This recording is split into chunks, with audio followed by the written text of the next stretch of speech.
Good afternoon, everybody, and welcome back to the show. And as you can tell, today we are joined by a very special guest indeed. You may not be more familiar with her work in the movie Trader, which ironically the actor or the star doesn't actually have a name, so I guess we're going to know her as the Trader. Today we are joined by Kimberly-Sue Murray. Kimberly, how are you today? I'm very good. How are you? I am fantastic. Again, I just want to say, as I said to you off camera, I really want to thank you for taking time out of your day to speak to us.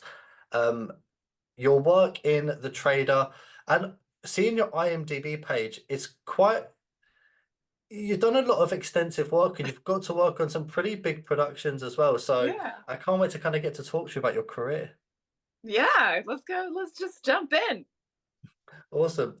So I guess just before we kind of talk about the things you've done, I'd really like for the people listening and watching to kind of get to know a bit about you first and kind of how you started. So how did you start getting involved with acting?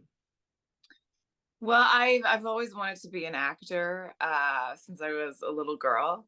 And so I used to like bug my mom and we would chase open casting calls and whatnot.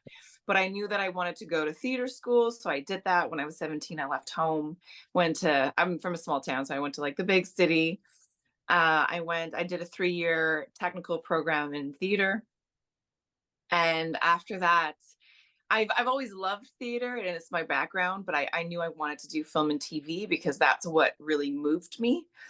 And yeah, I luckily I got an agent from a showcase I did in theater school, and then that kind of got me auditioning. And then my first credit came to me because whoever got cast wasn't like a local, and they needed a local for tax purposes. And so last minute I got a call and they're like, "Oh, can you do this part? It starts in 2 days." And I was like, "Yes." And so that was the start. And that was back in Montreal when I lived in Montreal, Quebec. I lived there for a couple of years. And then I moved to Toronto, where there's like a really big film and TV industry. And yeah, I started doing wee parts in big American blockbusters, and then I started doing TV movies and guest spots and recurrings, and then that led to more and more like leading parts. And yeah, I'm still in Toronto. I spent some time in Los Angeles. I love it there. Who doesn't love the weather in Los Angeles? But yeah, currently back in Toronto, and still hustling. Awesome. I love getting to speak to people, especially that maybe it doesn't matter how extensive it is, but has a little bit of experience both in theatre and screen and TV. So with your experiences, do you feel you're more comfortable with one or the other, or do you Oh kind yeah, of like them both just the same? I'm definitely more comfortable in front of the camera than I am on stage.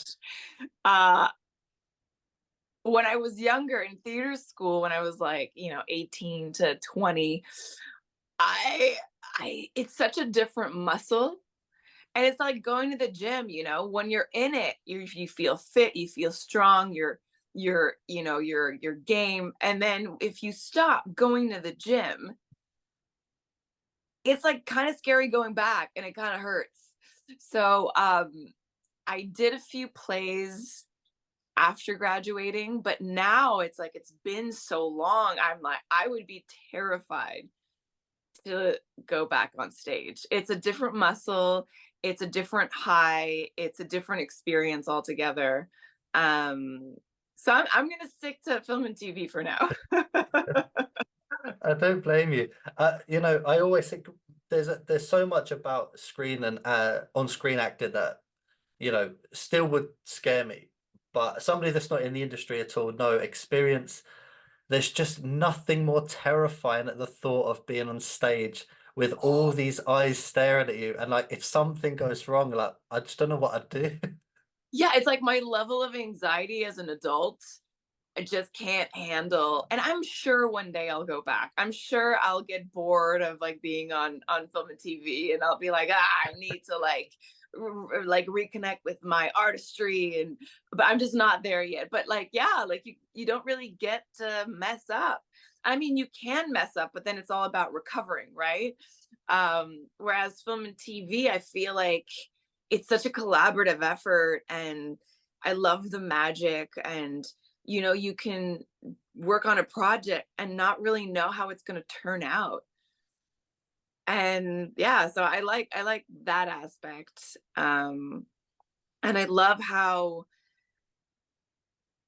in film and TV, like you can work on location and the costumes, and really believe the world you're in. Mind you, there's also, the flip, the other side of the coin, which is CGI and green screen, in which case it's all imaginary. But even that's kind of cool because you're acting with, you know, a dot on the wall, and then when you see it, when it's done, it's like, oh wow, that's pretty rad. So yeah, they're different. So, do you have a lot of experience working with a lot of green screen CGI stuff? Well, I worked on the video game, Marvel's Guardians of the Galaxy. I play Gamora. And so that, when we worked on it for 2.5, 3 years, and we were in studio. We didn't have costumes. We had these like Velcro suits with sensors, and it was all imagination. Like, they had storyboards for us. They had digital storyboards so we can see what the scene was about, but we didn't know. It was all like all imagination. So that was like the closest to green screen I've ever done. And it was really cool. And then when we got to play the game and see the cinematic scenes, and then it just all comes together, and it's just magic. It's funny because that's a part of your career I really wanted to talk about was doing the voiceover for Guardians of the Galaxy, the game.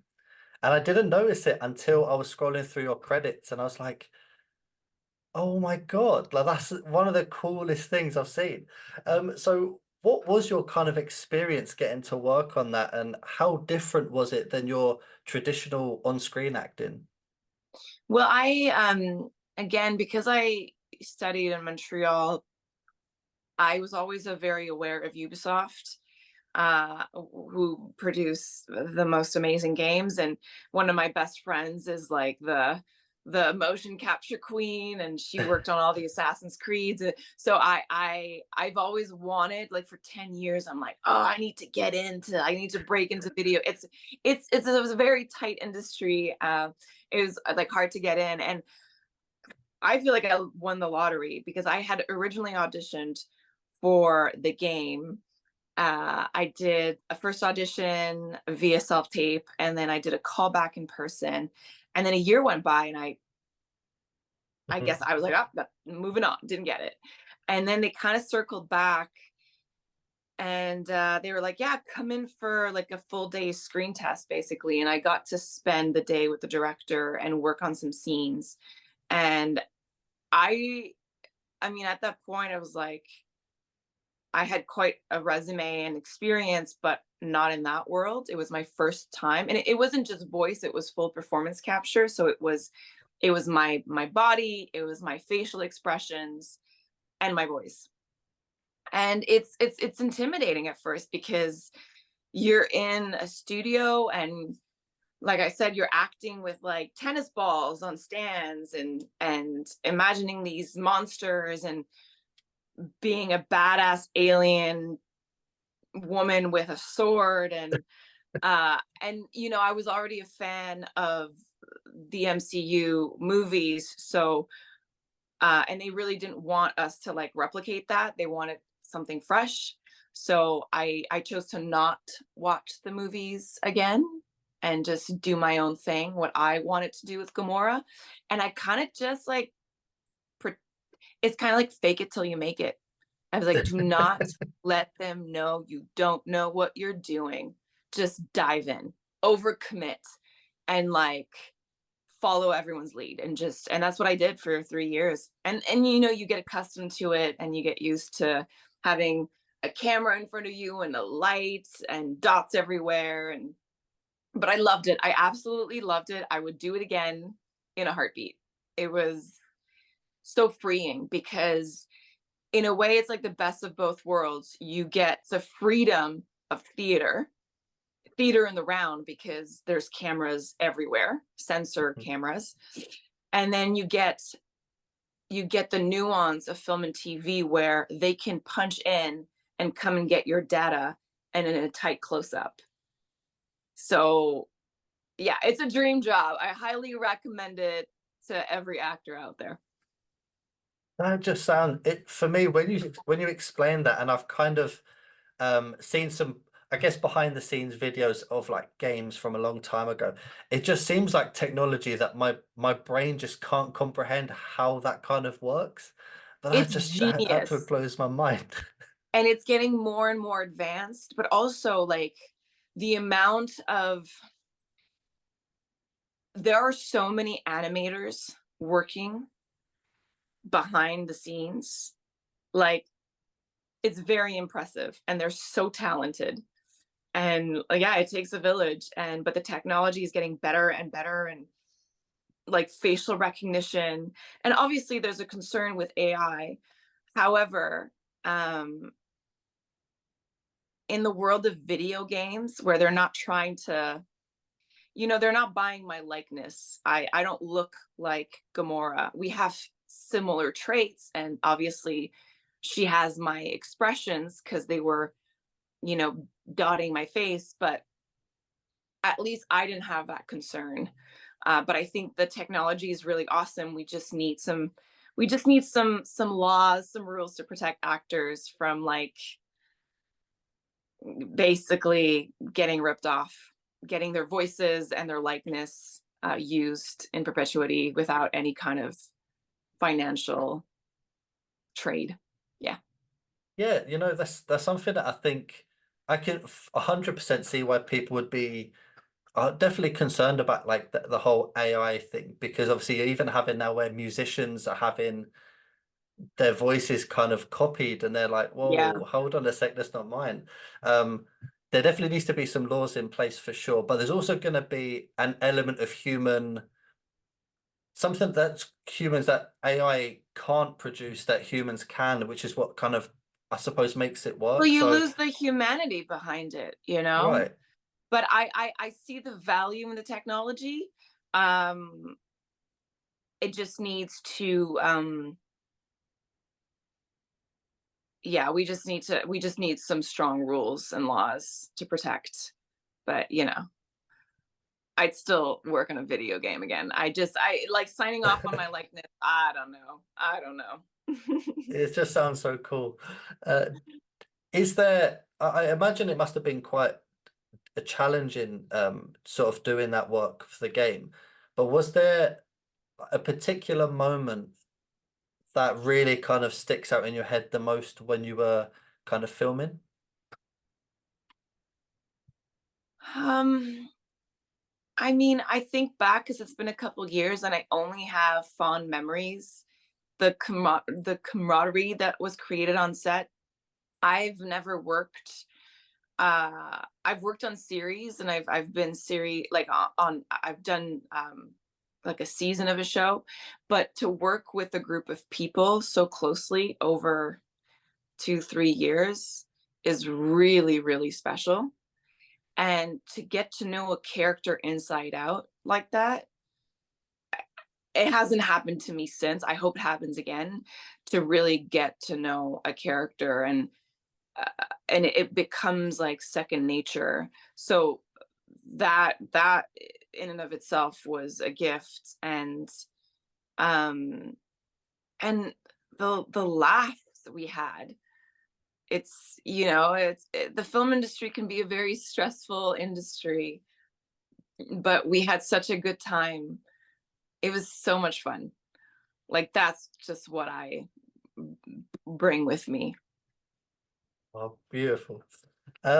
So I definitely want to bring it back more to, your on-screen career. Yeah. So when I kind of, you've done a lot of work. You know, like I said, people have to check out your IMDb page. There's so much to go through. I feel like But most Canadian actors are like unknown and have worked extensively. Like I feel like that's just like across the board. yeah, We don't uh break into the industry overnight. That's just not how it happens for us. We hustle and work a lot for many years before we land anything significant, well, or land anything that would bring us any kind of recognition.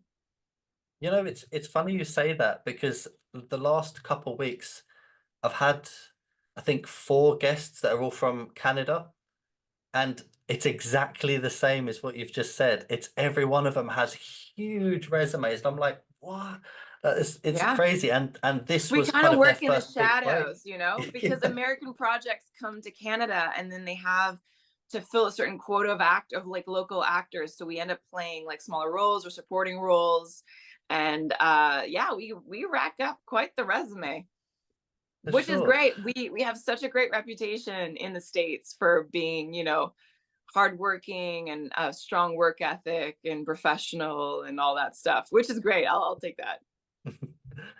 So I kind of want to talk about some of the big productions, whether you've had an episode, a couple episodes, or scenes. So we've got Designated Survivor, Crimson Peak, which actually I love that movie. Um, Crimson Peak.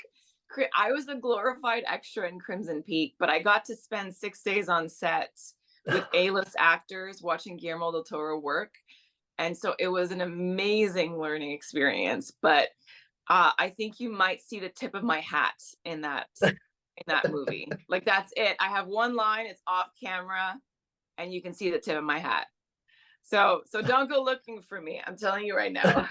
No, do you know what's funny? When I saw that on your page, because I remember the movie, and the movie, I just feel like it must have been such a surreal set and surroundings and Huge, how it is. massive. Yeah, Mm. huge. Yeah, it's nuts. We've also had you on Titans and Shadowhunters.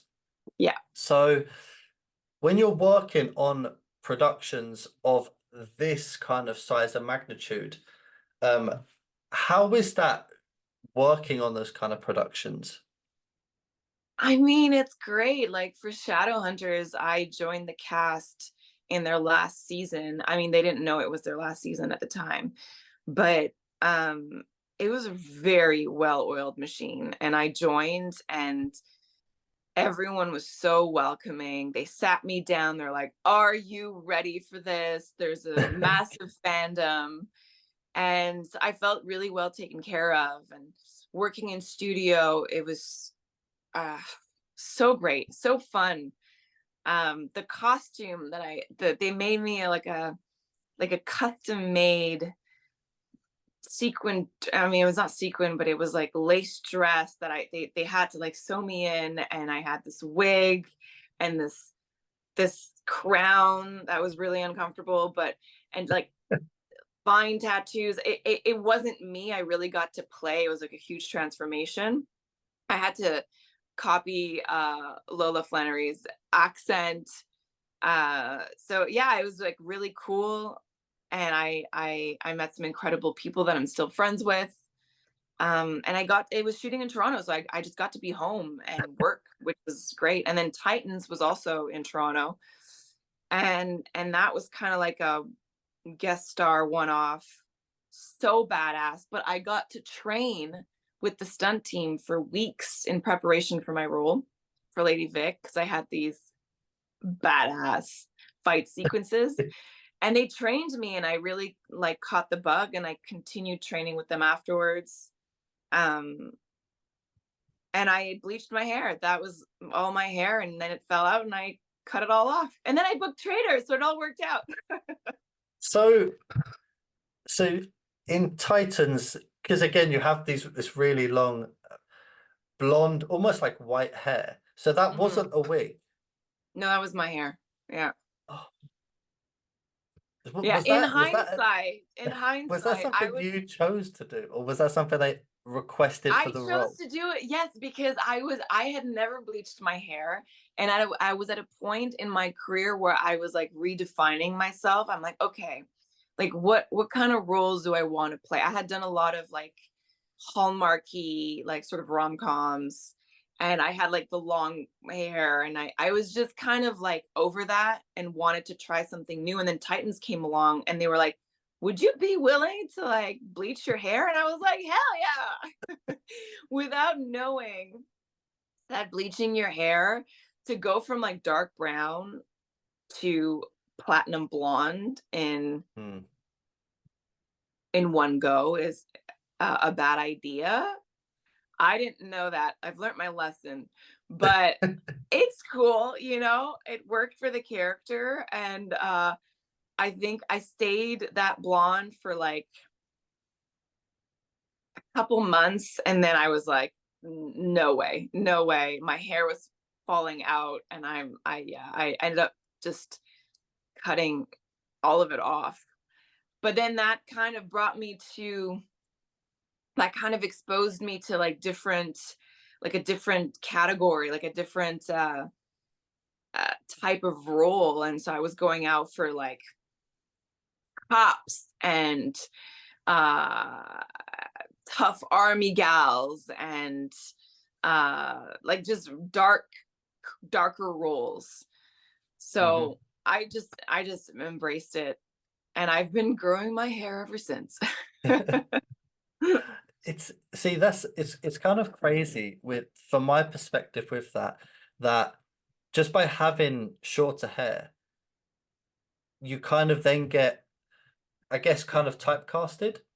Yeah, And a part of me is just kind of feeling like, why would that matter in the industry? Because you can still work around having hair. Do you know what I mean? Like of course. I'm kind I of mean, find that is that the crazy. question every actor is asking themselves. It's like, why does it matter?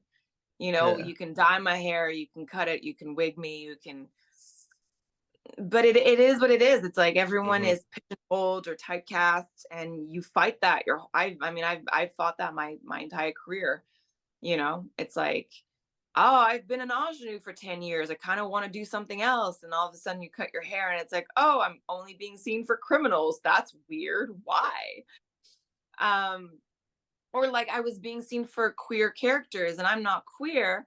And it was tricky to have to make decisions on like, well, that's not my story to tell, or like, okay, well, this I could tell, but I have to be very careful. And it's like, wait, they're only seeing me as queer because I have short hair? Like that's crazy. That's not how that works. But that's the world we live in, where people are, you know, put in a box. Yeah. But I guess at least there's sort of more, I feel like there's more discussions about that kind of thing now. So hopefully we get to kind of get people that are really just well suited to a role, as opposed to their appearance kind of categorizes them and Well, typecasts them. actors are chameleons. We transform. That's what we do. We play, and there's not one role that I play. Like I'm sure there's types of roles that I'm more comfortable in, but Mhm. I mean, I think as an actor, you, like, I pride myself on range. Like I want to be able to play different kinds of roles, and I want to play roles I've never played before, because that's scary and exciting, and I don't want to do the same thing over and over again. That's boring. So yeah, but there are gatekeepers, and there are people who are unimaginative, and it's kind of like our job to prove them wrong, Mhm. basically. For sure. Which we're going to talk, obviously, with haircuts and your hair transformation, we have to then come down to Trader. Hmm. Trader. So it's funny because, as you said, those decisions and what kind of happened led, I guess, kind of led you down that path to being casted for Trader. Because Trader, the character's hair is so wild, I feel anyway. I'm a Um, mushroom. Um, Yeah. Well, I don't think Trader came to me because of my haircut, but I think it definitely worked for the character. it does, yeah. It's actually the producer, Michael James Regan, who reached out to me and said, "Hey, I have the script. Can you take a look and let me know if that's something that you'd be interested in?" And I mean, I inhaled that script. It was so good. And then I was just like, get me a meeting with the director. And then I sat down with Mhm. Corey Stanton and totally hit it off. But he wasn't convinced either because of my body of work. He's like, I don't know if you can pull this off. I mean, he didn't say it that way, but that's what he implied. Yeah. And so I was like, okay, let me go home. Let me put, so when I do a self tape audition, so since COVID, like everything's Yeah. digital, so I save everything. So whenever I audition for a role, I save it because I figure it'll come in handy later. And so I came home and I basically went through all of my tapes and kind of crafted the trader's arc. And I'm like, okay, what do I want to showcase? So I went through all my tapes and I was like, okay, I'm going to showcase edge and seduction and physicality. I'm going to showcase rage. I'm going to showcase this and that, or that look and this look. And so it was like I cut together 10 minutes of work because no one sees your auditions other than casting directors and producers, directors. But so yeah, I sent it. I was like, this is what I can do. And off of that, he was like, all right, sold. Yeah, clearly you can do it. You can do it all. So I feel like a lot of actors can do a lot more than what their demo reels show or what their resumes show. Yeah. Yeah, so I feel obviously you clearly had the talent to play the character, but also I imagine for the director's perspective, there must have been this like you've gone that extra mile to really try and secure this because you know in yourself you can play the character. So for him, there must be like a reassurance for him as well because it is Oh just yeah, a and it was an independent film yeah. with barely any budget, and I was like fully committed, and it was a real collaboration. I got a producer credit on it. Like I was, and because I was kind of redefining myself, I really wanted this role and I gave it my all. And I think that's what Corey was looking for, was someone who wasn't just an actor, hitting their mark, doing their thing. He was looking for a creative collaborator, and I was in. Yeah. So when you first kind of came to hear about the role, to you, how was it pitched or how was the character described? Because for us watching the movie, we feel like we don't really know anything about the character. So I wonder how you managed to kind of piece together how the character should be. Well, I wasn't told anything. I was just given the script, and I was like, they said like read it, and I mean that's part of the appeal for me in the film, is that you don't know who she is, and so there's a lot of backstory that needs to be created for me alone. A lot of justification, because if you're playing the antagonist, like the evil person who does really bad things, you need to justify those actions for yourself. You can't go in thinking they're bad. So I loved that, and the psychology behind it, and I love that it was a success story and that she was willing to go very far to get what she wanted. And so I was like, oh, what an unlikable character. But then we find ourselves kind of rooting for her. And so it's walking that line of like, here's someone who has nothing but is so ambitious, so resourceful, so willing, who's dangerous and so smart and manipulative, but also broken. And you're like, what has happened to her in her past that led to this? And so that's the appeal, right? It's not just handed to you. Yeah. Yeah, do you know what? You've put that perfectly because I remember watching it again. I was over here. The movie wasn't because it's an independent movie. It wasn't really uh pushed to kind of a UK audience, but I just happened to follow a lot of North America independent kind of groups, and I just remember because obviously it's a lot about stock markets, Yeah. and I thought that's such like a wild concept. And then when it's a kind of one person movie, a standalone movie, which is very, very few and far between. Hmm. When I think of those movies, I kind of think of The Guilty, which Jake Gyllenhaal Yes. casted. And so when it's done right, it's done perfectly, which I think The Trader and Yourself was done so perfectly. Um, when the movie was sort of created or when you were kind of ready to start, um, how much about like stock markets did you actually have to learn in order to kind of process it? Well, I got a crash course from Corey, who is the smartest person I know. So he explained it to me. So I was like, okay, at least I understand what I'm saying. And Yeah. I mapped it out so I knew when I was winning. And Corey also visually told that story with green as she's winning and red as in she's losing.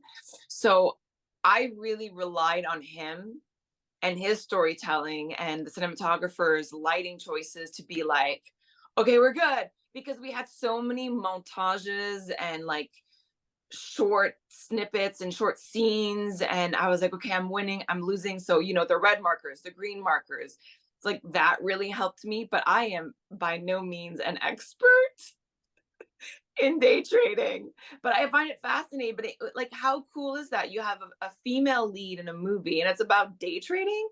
That's pretty rad. Yeah, it is. And one thing I have to say to people listening or watching that haven't seen the movie, I would definitely ask you to go watch it. But you don't have to know anything really, I don't feel, about stock No. markets in order to enjoy the movie, which I was a bit concerned when I started watching. I was like, oh, am I going to get any of this terminology? But it's a fantastic movie. Yeah, it's part of it, but it's not really about understanding stock market. It's Mhm. about it's a success story. It's about someone who's willing to who takes advantage of the system, uses it to her advantage, and like basically like burns the place down, literally. But For sure. yeah, I don't think it's I hope people aren't dissuaded from watching it because it's about day trading. I hope, if anything, I hope, I love a single location, single actor movie. I hope that's appealing to people. Um, yeah, I hope that's what tickles people and makes them watch it for sure. Oh, absolutely. So speaking of the single actor, single location, for you being quite literally the center of the entire movie, how was that for you working in those kind of circumstances? Because I can't imagine you don't really get to experience that too often. So how was it? I mean, it was terrifying and exhilarating.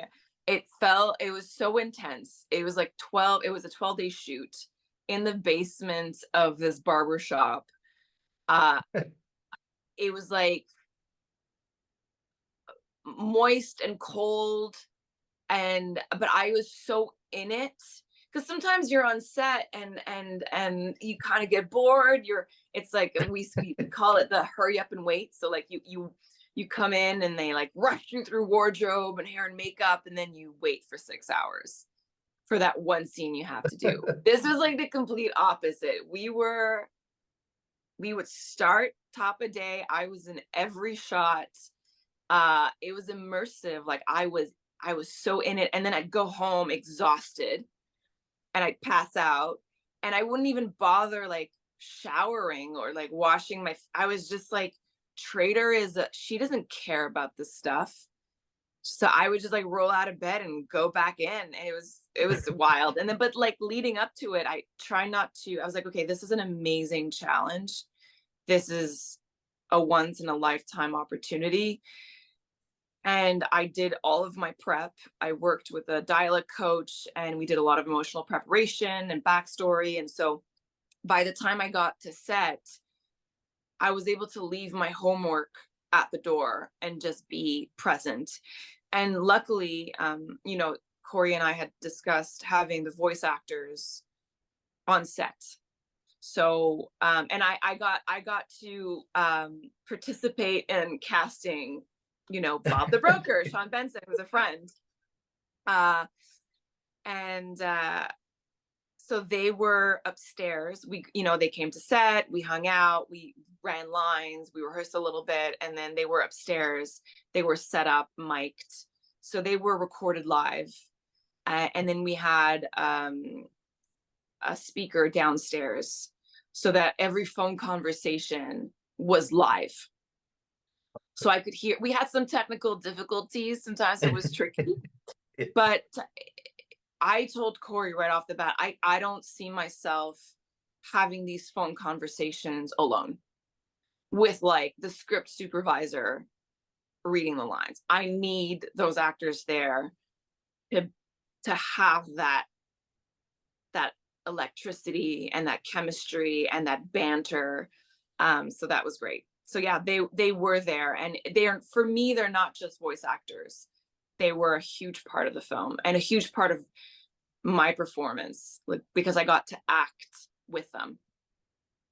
Yeah, that must have been, I feel like for them, that's also a very, very unique situation because they know they're voice actors for essentially phone conversations, but yet they're on location on set, which I'm kind of in the same boat with you. I feel like if I was to act and I was to be on the phone, that, like you said, there is a connection that you would need to feel, which I can imagine is really hard to replicate than if you're just Oh, speaking quite phone literally on your own. conversation. It is a skill and not everyone's good at it. But I hate having phone conversations because normally and I've had so many of those, like, you're over Zoom, but there's no one there, or FaceTime or over the phone, and you're acting on your own and you have no idea what they're going to do. And sometimes it lines up, sometimes it doesn't.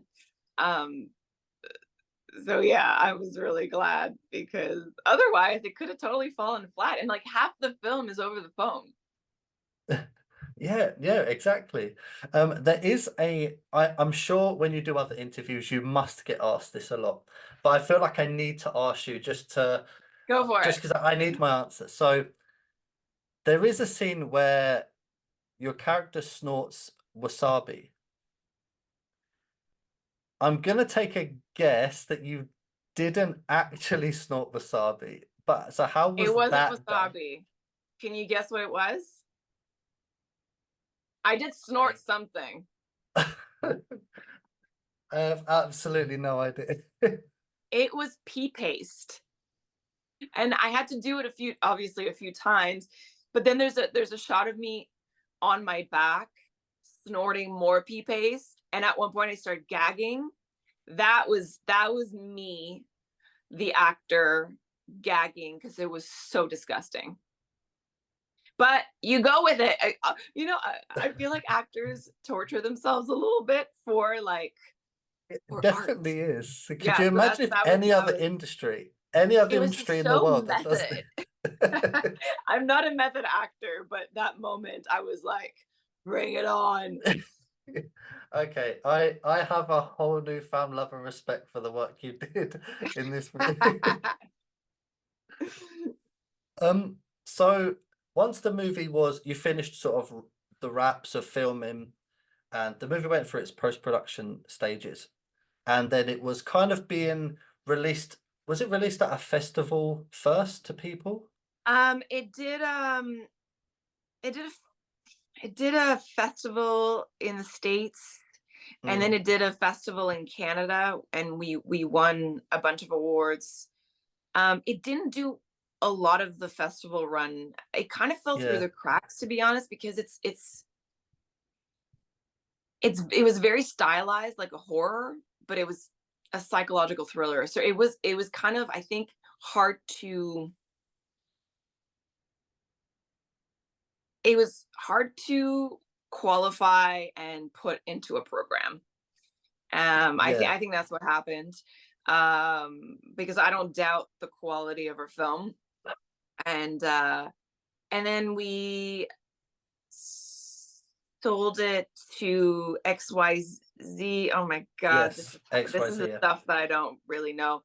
Um, and so it was released on VOD, Hmm. whatever that means, so people could rent it Yeah. online. And then now it's on Tubi, I think.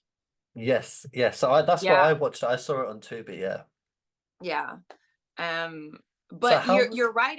It wasn't really pushed. It wasn't really There wasn't any kind of like advertising campaign, or there was like, oh, here's a trailer, here's a poster, it's released. And honestly, kind of, it fell on me to promote it. I was the only on-screen Mm. actor, but I did the best I could, and hopefully people watch it, because it's been a year now. Has it been a year? Oh my God.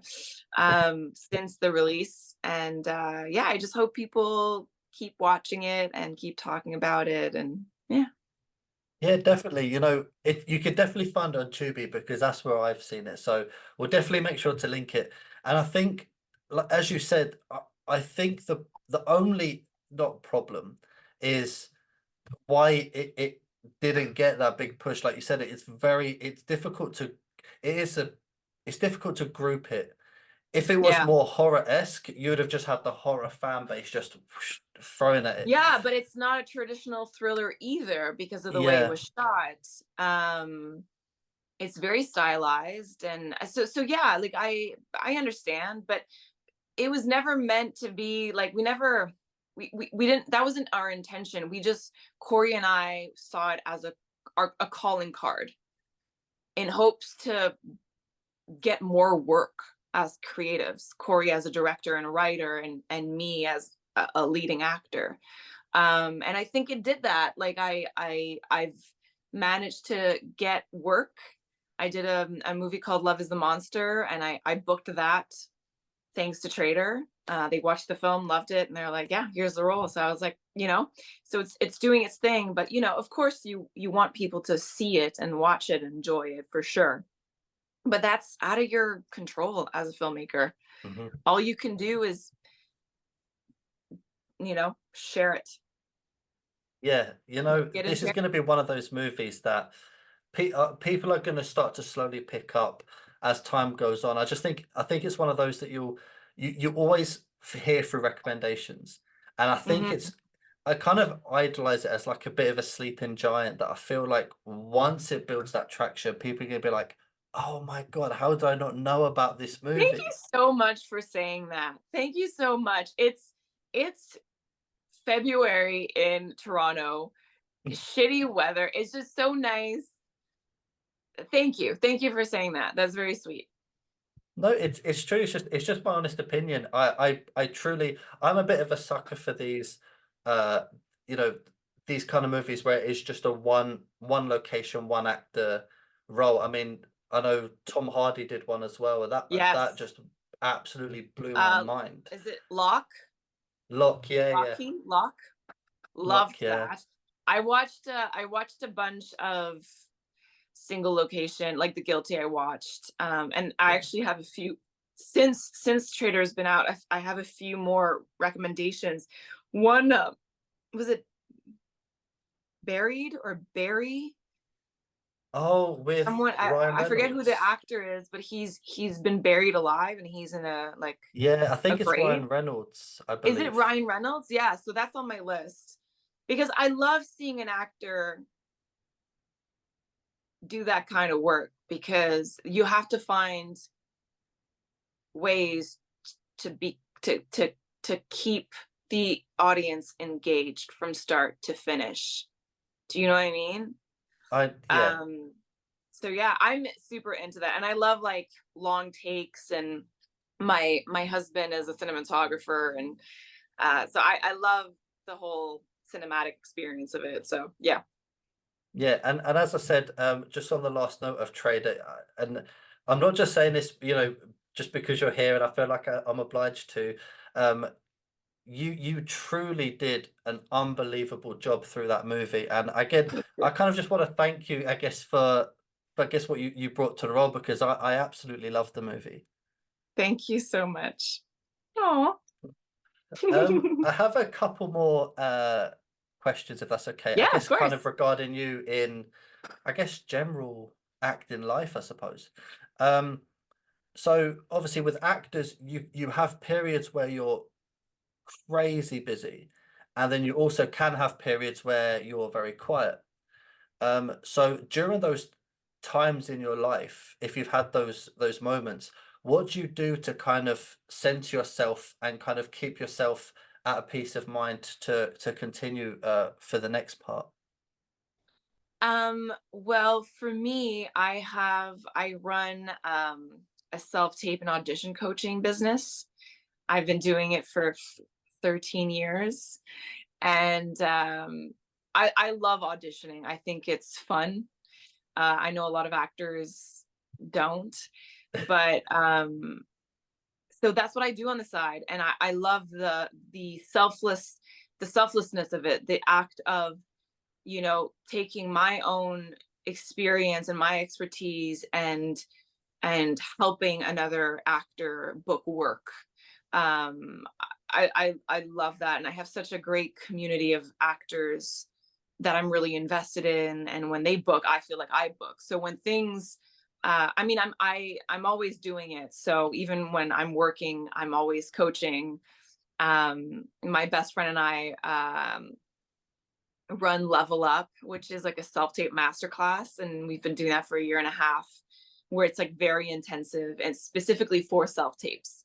So our goal is to empower actors to kind of hone in on their craft and give themselves permission to put the work that they want to do out there, as opposed to like trying to please casting or please whoever's out there. And it's been so freaking rewarding and fulfilling. And so that's what I do on the side. And I believe in taking care of your instrument, eating well, sleeping well, exercising. I have a therapist that I see every other week. You got to, stay sharp up here. And I have a lot of hobbies. I'm like really crafty, and my partner and I like to, buy homes and renovate them. And I have a dog that I love. And yeah, I like to keep busy, and I see my friends a lot. I travel, I do all the things, but a lot of the job is what you do between gigs and how you stay sharp and sane. Yeah, and it's, see, what you explained around between booking a role, um, it's kind of very refreshing to hear, because I've had this kind of conversation with previous actors, and there's a lot of them that kind of forget to live a life away from acting, and they're just so ingrained on like the next role, next role, next role, or Yeah. they fester over why they didn't get previous parts. And I find that the people that live a life outside or around work, they're the people that kind of can continue with a long career, because they're not just so mind fixated on it all the Well, time. of course, if you want any kind of longevity in any career, you need balance. Otherwise, you're going to burn out. And I love working. I would work every day, but that's not realistic. That's just not how it works. And if I want to be, and also for me, it's like there's no quitting. So I just have to deal with, not getting the part. And, I think now my mentality is just like, the win is I got the audition, I get to do my thing, I send it out there, I forget about it, moving on to the next. And, if there's new skills I want to learn, that's on me. And then I just live my life, and I help other actors book work, and that feels good. But that's So, not, and I think that will bring me longevity, because I always feel busy. I'm always doing something. Yeah, for sure. Yeah, so if you so your did you say your school or your training is an online? Yeah, it's on sorry. It's online in the sense that it's for self-tapes. So it's Hmm. I mean, I do audition coaching like in the room, but sometimes an actor will be invited to audition in person, but if they can't or if they're seeing too many people, they will you'll get a self-tape request. Yeah. And you're expected to put yourself on tape either on your phone or if you have a DSLR camera, whatever, do the audition, send it in. That's the self tape. And they're more, I mean, they're very common now because of COVID, everything was online. And so I help actors with the technical aspect and like their setup, their at home setup. And then I also teach like how to edit their self tapes, but also how to self direct, how to take a script at home without any kind of direction and bring it to life and be proud of it and not spend too much time on it, because sometimes when you're at home you'll do 100 takes and you're like no again because you have a life. Yeah. And so yeah, so and right now we're doing a course on Zoom auditions because a lot of callbacks are over Zoom, so how to deal with that, how to, because it's Zoom is weird. So is there a website that people can go to find this? Well, it's honestly, I've been very bad and I've just kind of been promoting it on my personal page, on my actor page. So it's at Sue Murray on Instagram. Okay, what I'll make sure to do is I'll link your Instagram at the top of the description so people could just click the link and go straight there. Yeah, it's all over my Instagram. I openly talk about it. Mhm. Um, Kimberly, I know on your IMDb you have a few upcoming projects, but I know sometimes there's things people can and can't talk about. Is there anything you're able to tell us about some of your upcoming projects? Well, Love is a Monster is a Finnish American co-pro. It's a horror film. It's gonna be weird and culty and erotic and wild. We have a great cast. And then I have Die Alone, starring Carrie-Anne Moss, Frank Grillo. So that's going to be coming out at some point this year. And that's sort of like a post-apocalyptic, zombie-esque love story. And I'm very excited about that one. It holds a very, very big place in my heart. What else I don't even know what else is coming out. Oh, I have a little recurring on The Boys, a little recurring on The Madness for Netflix. So yeah, fun stuff coming out. It's awesome. I truly cannot wait to see kind of where your career goes from here. And I'm definitely going to make sure to be pushing people to go see the trailer because it is truly a fantastic movie. Kimberly, I really want to thank you for taking time with speaking to us today. It's been an absolute pleasure to get to interview you. Thank you. Anytime.